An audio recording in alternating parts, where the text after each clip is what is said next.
I'm in love with lots of people actually. I would say that I'm in love with my housemates, um, like my best friend. I'm in love with lots of people and lots of my friends, and they know this, and I've told them and they've told me. I think that's a really wonderful thing. Welcome to We Need to Talk, where we try to figure out how to find fulfillment in life and how to produce dissatisfaction. Listen to this entire episode if you want to learn how to be less judgmental of other people by comprehending their situation and that they're human just like you. We discuss how to be authentic and attract people romantically, and we talk about an example of where I used my first girlfriend as a trophy and I projected an ideal onto her, which was a big mistake. And we finally discuss how you can be in love on a platonic level with your friends. So if you want to learn about that, listen to this whole episode, enjoy it, and don't forget to subscribe. Let's go. Welcome everybody to We Need to Talk. This channel is dedicated to finding fulfillment in life and, trying to find fulfillment and how to reduce dissatisfaction. My name is Henry, the host of this channel, and today I'm joined with Jack. What's up, Jack? Do you want to shortly introduce yourself and just tell the listeners anything you think is important about yourself? Go for it. Yeah, thanks, Henry. I'm Jack. I'm from England, but I study at TU Delft in the Netherlands. I study sustainable energy technology. So I'm a little bit of a maths and physics nerd. I also did a bachelor's in mechanical engineering, so you can guess what sort of person I am. But I consider myself a very human-centric person, despite all that, and I'm very interested in that sort of region in personal development. My brother's a coach, and by extension, I'm very interested in coaching and just pursuing better living and overcoming things that have troubled you in the past, things that maybe weren't in your control. Awesome. I'm very interested. I'm interested in the sorts of things that, if you follow Henry's work, that Henry will be talking about. So awesome. I'm looking forward to the conversation. Yeah, it's awesome because Jack's brother essentially started a organization, and I joined that organization and met Jack through a webinar or an online workshop, and I liked his vibe, so I thought I need to talk to him now and record our conversation. So awesome. The first question I want to ask you is, what is the greatest lesson or wisdom you've picked up so far in life, if you could pinpoint that? Yeah, so the first thing that comes to mind for me is that regardless of who you meet, who you interact with, everybody has their own story, their own background, their own. If you ever, I think this is more applicable if you disagree with someone or you see somebody doing something that you find disagreeable. Everybody has their own reasoning, their own background, their own experience, their own teachings that have led them to that point in their lives. I think what that does is you don't necessarily have to agree with everything, but it helps to humanize people that you disagree with, because then you can, when you see people as human, you can start to interact with them in a way that's productive and gives you good outcomes. Because if you try and lump people into boxes, you're making it harder to connect with them, and ultimately if you can't connect with people, then it's very difficult to connect with someone and to have a reasonable dialogue with somebody who you've already decided who you've lumped in a box and that you basically don't respect, or etc. Dude, so awesome. But I actually realized something very similar recently. So I'm so pumped. You're basically saying we tend to box people in really quickly, right? Yeah. And we tend to think people behave in bad ways, which is bad, and we would never do that. We wouldn't have the potential to do it. But when you see people who are in certain situations in life and you box them in, the thing is, there's a good reason they're there.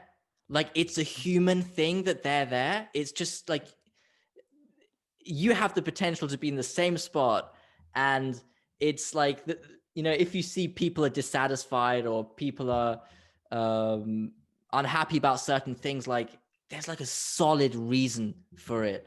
And boxing people in like that is just, it's a bit myopic, I think. But we tend to do it a lot. But I think Yeah. that's really a really strong lesson, actually. Yeah. So just be less I think judgmental. I'm not. I also wouldn't judge people who. I mean, it's easier to just go, well, everybody's perfect and no one should be judged. Well, I also would be careful to judge people who do box people in, because it's a very natural process to want to. This is my tribe. This is your tribe. Like, are we friends? Are we not friends? It's when you're thrust into a new environment and you don't know people, you want to categorize people, because it makes categories make reality easier to deal with. But the problem is they're not valid often. I just feel that's a useful extension. It's not just as people have their own just as everybody has their own reason. We also have our own reasons for categorizing. Yeah, well, it's just like you simplify the world and build a sort of heuristic to make sense of it, because if you would interpret it 100% accurately with all the variables, like, you just shut down. You wouldn't be able to. You don't have the brain capacity for it. Sure, but I think there is a kind of maturity and wisdom which mediates the degree to which you categorize. Like, I think applying too many categories, or let's say I don't know, actually too rigid categories and too broad categories. You sort of throw people into like big categories. I think that has to do with actually people tend to do that if they have a lower understanding of the complexity of life and this lower level of wisdom, kind of. Yeah, yeah, yeah. I don't know if, yeah. Yeah, I think when one thing that tends to happen as well is when people are aware of these two categories, they tend to see how they fit into the two categories.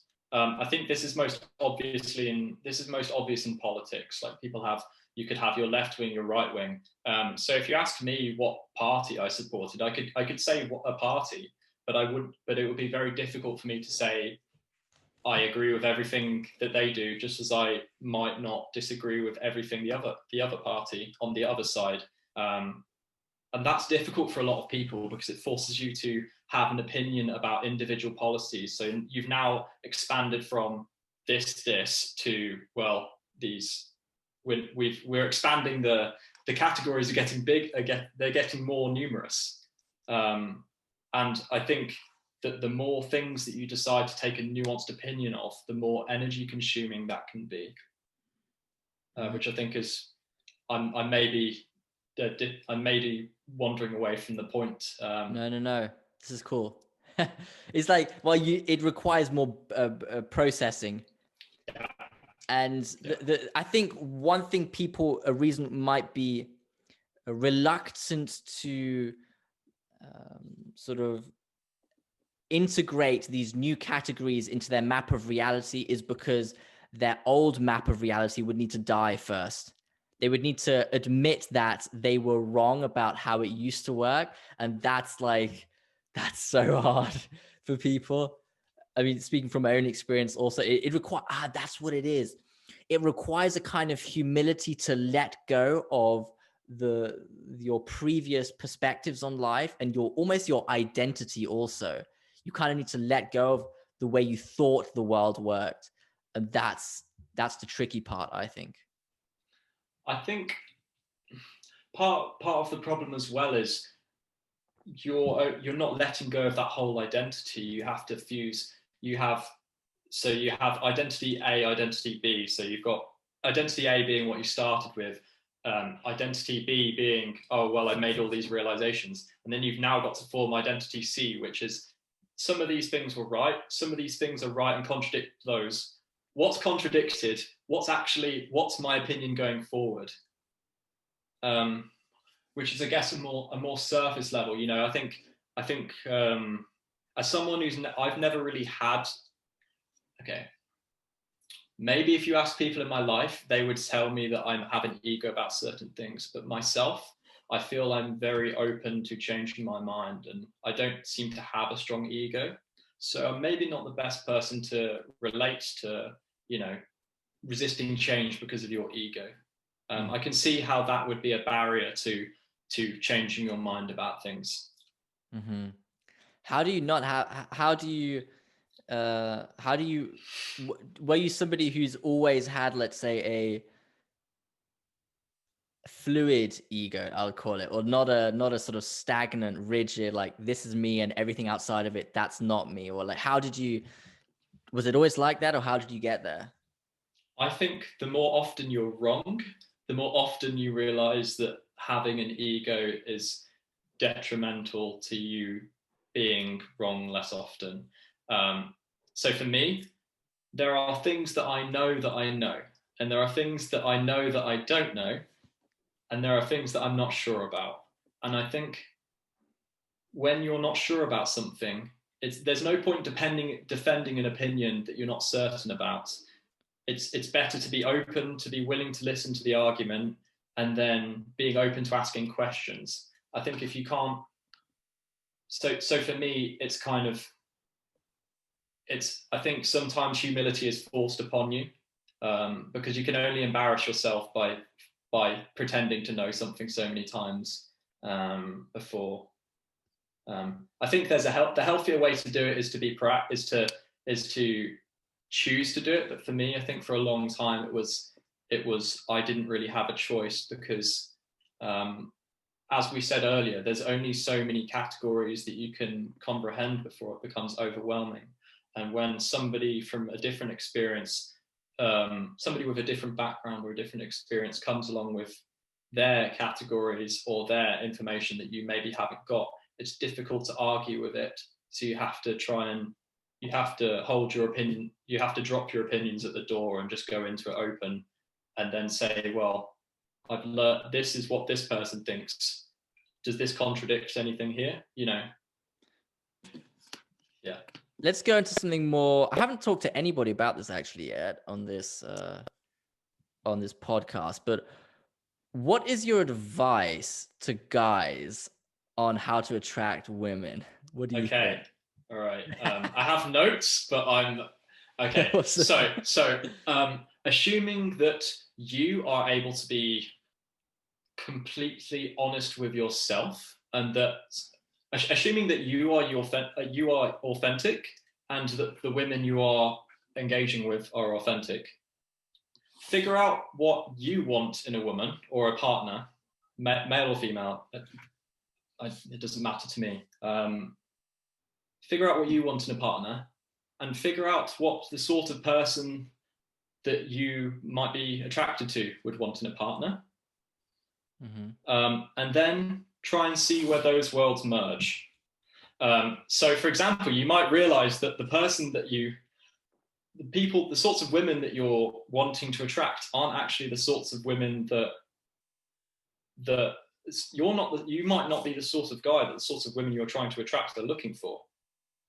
And that might not necessarily, you might eventually realize that the sorts of women that you're going after aren't the sorts of women that you want at all in your life. But for me, I have like a rough idea of, I have a pretty, I'm going to say rough, but I have a pretty good idea of what sort of women I'm looking for in my life. And I have an idea of who I am as a person. And I feel like my worlds are quite interconnected. And so I have to say that I'm not the sort of guy who tends to just go up to people in nightclubs and talk to them. I'm the sort of person that builds relationships slowly.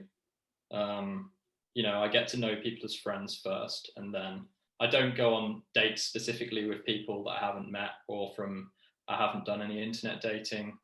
I only basically date people that I know in real life. But what I found is that generally with those people in real life, the best thing you can do is try and figure out what you want, assuming that this is a person that you want. Figure out what you want and make sure that you have good intentions. And if you have good intentions, even if you get rejected, you're doing the right thing, because all you're doing is trying to share positive energy with another person. If the way you're trying to chase after women exhibits like negative energy, or you don't have good intentions for that other person, like you don't think that their life is going to be better with you involved in it, then that's a bad place to go. That's a bad instigator for trying to attract someone or trying to date someone. So again, for me, I make sure that I do want this to spend more time with this person, that I have good intention for that person, but I care about not only myself and that this is the best thing for myself, but it's the best thing for the other person. And then finally, once I've acknowledged that those things to be true, I have it as a blanket rule that if I've ticked those boxes, then I have to act them out. It's not a question. It's a mandatory rule. And so I hold myself to that standard. What do you mean a mandatory rule? Like, because it goes against my rule of being authentic to not admit your feelings for somebody, especially when you have good intentions. If you have bad intentions, or if you're having thoughts that aren't positive, it can be a good idea to not share those. But if you're having positive thoughts, like someone that you love or that you care about, or a compliment, it's a shame and a tragedy to not share that with the world. And provided that you're a good person, dating people, sharing love, like hugging people who want to be hugged, all within consent, but not sharing that love with the world is a tragedy, and it goes against my moral compass. Dude, so awesome, man. Dude, because when you said it's mandatory for me to express myself, then I was like, okay, what do you mean by that? But you're saying that it's a tragedy not to express it. Yeah. Like, why is it a tragedy? So I would say that this falls in line with the idea of friend zoning, which is something that I'd fallen victim to a long time in the past. Because what you realize is that when you're friends with someone and you want to be friends, that's okay. When you're friends with somebody and you wish that there was more, you're now being inauthentic. And a lot of friendships are built on authenticity. And by not being authentic with your friend, you're in a sort of a sense building that friendship up from that point on a bit of a lie. And lying, in my opinion, is objectively bad. It's immoral.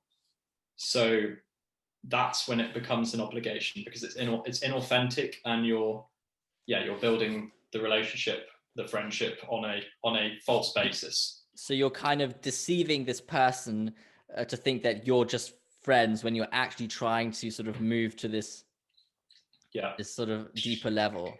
Yeah. Okay, I see. Mm. And can you just like a bit describe what you mean with authentic? As in, like you said, if I'm authentic and she's authentic or he's authentic, whatever. So I believe this is the premise that I made at the start of my response. So what you're assuming is that you're not capable of lying to yourself, and that they're not lying about and that your perception of them is correct. Because if someone hides their true identity of who they are, then you might think that they're one person when they're actually not. So it's very hard to know how things will go, it's hard to make the right decision when facts are concealed or personal. Yeah, it just makes everything so much more difficult. Mm-hmm. Are you personally able to manifest that principle? Like, because what comes to my mind is it's pretty difficult to know exactly whether you're being truthful to yourself or not, I think. Sometimes. That's a good question, Henry. Because I know, like, I know for myself, like I had my first girlfriend actually this year, and it lasted a solid 3 months. First And girlfriend, that's okay, Henry. well, That's like, okay, dude. and the thing was, I definitely liked her and stuff, but I think I was very attracted to her because she was a bit of a trophy. She was a bit of a trophy for me, and because she was good looking and she was,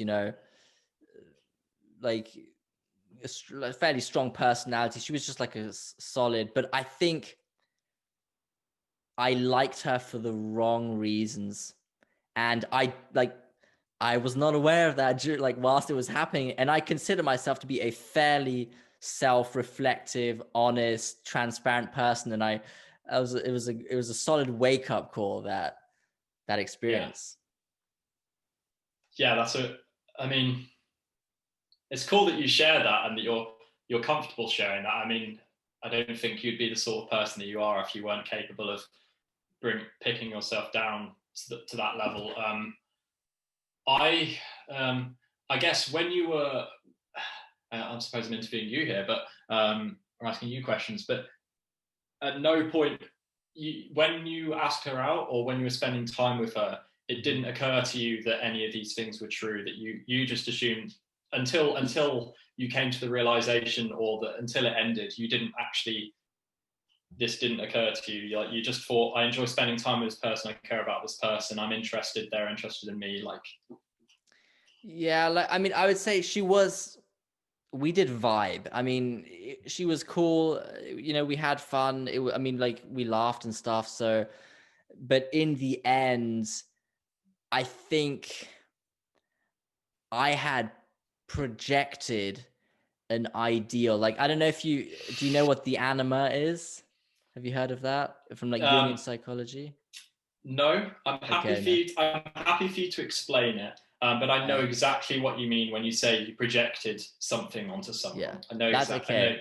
Yeah, Then there's no explanation needed. But I did that, and I think I know in psychology there is a important phenomenon of the kind of I don't want the first love. It has to do with how like your parents sort of molds you a bit, and also the first love. I never loved her, FYI, but she was my first girlfriend, and that was like a key stepping stone in my sort of confidence and my personality development. But she yeah, I projected this ideal onto her for sure. And you try to defend the ideal and ignore the evidence that repudiates the ideal, like as much as yeah, possible, kind of, until it yeah, snaps. yeah, yeah. I think that's very. That will happen over and over again with people in your life. I think you.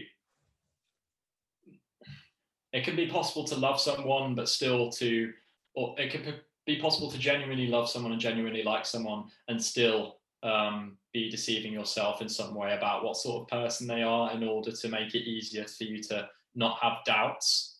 Because being in a relationship where you're doubting things is difficult. From my personal experience, being I my first serious girlfriend, I was in a relationship for about over a year with, and I had numerous doubts. I had doubts all the time. I actually broke up with her twice before I broke up with her the third time. Um, you know, I would say that that was not okay for me.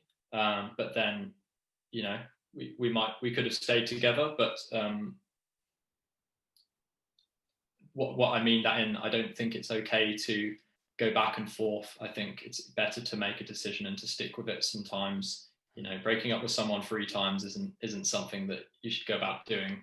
But yeah, I would agree that when you're in a relationship, it could be easy to say, well, initially I wasn't sure, but because it's hard to doubt things all the time and you spend all this time with someone, you just grow to love them, even if, or you grow to think that you love them or that that's what love is. And it's not until you come out of it, as you say about your experience, that you realize, oh, actually, I didn't care about this person as much as I thought. I think with girls that you're not dating, with people who are friends, it can be hard to know what sort of feelings you have for them as well. I'm going to be really careful because I know that I could talk about this for hours. So I'm in love with lots of people, actually. I would say that I'm in love with my housemates, like my best friend. I'm in love with lots of people and lots of my friends, and they know this, and I've told them and they've told me. I think that's a really wonderful thing. And I think love is a very broad spectrum. You can be so. I'm not going to use her name, but it's a very good friend of mine I am in love with, and she's in love with me, and it's platonic love. And we find each other attractive. I actually asked her out on a date, and we went out on a date, and there was no chemistry whatsoever. So it can be possible to be attracted to someone and love them platonically, and there be nothing there, and for it to be, just like that. But for whatever reason, during the weeks that spanned the time of me asking her out before we went out on a date, I built up this whole persona of who she might be or what our relationship might be, like in my head. You know, I believed that things would be different, and then as soon as we met up, I was like, I've completely fooled myself. Like, I care about this person as a friend, but this is not what either of us want, and that happened to me. At the same time, I was with my best friend. I liked her for a while, actually, and I had tried to tell myself that I loved her, but we were just friends, and I didn't want anything other than friends. And I spent about a year trying to convince myself that isn't what I wanted, and a couple of times it kicked in, but I realized that I was bullshitting myself. I was completely lying to myself. I was completely lying to her. I was being inauthentic, going against the principle that I spoke about earlier. And that I actually loved her and was romantically in love with her and had romantic interest in her. And I actually told her, and this is a long reaching story, but I think it is possible to deceive yourself, but in those moments of clarity, you have to accept the clarity that comes to you, even if it's painful, even if it's not what you want to hear. Yeah. Dude, thanks for opening up. Like, I really appreciate that. That's strong, man. And I have so many questions I want to ask, but I don't know which to choose. I do have another example, which I guess is okay. So right now, I'm actually not dating that person that I talked about. The girl that I have feelings for, I'm not seeing her. And I guess this is important because it spans the authenticity and attracting the sort of person you want. Now I'm actually seeing someone who I'm not in a relationship with, who is seeing other people knowingly. I'm seeing her, she's seeing other people, including other girls. And because we met in the middle with authenticity, we told each other what we wanted. I knew enough about her, she knew enough about me. Because of that authenticity, I know that that's what I want, and that I'm okay with her making these choices, and I'm okay with the choice myself. I think when you're as honest with yourself as possible and honest with the other person, and you build a relationship from authenticity and from telling each other the way you feel about things, you can produce much better outcomes than if you try and hide your insecurities or I don't know if that helped. I feel like that adds to your pile of thoughts. And I mean, one thing, like, there's a classic. The first question that jumped to my mind when you were talking was, can guys be friends with girls without catching feelings?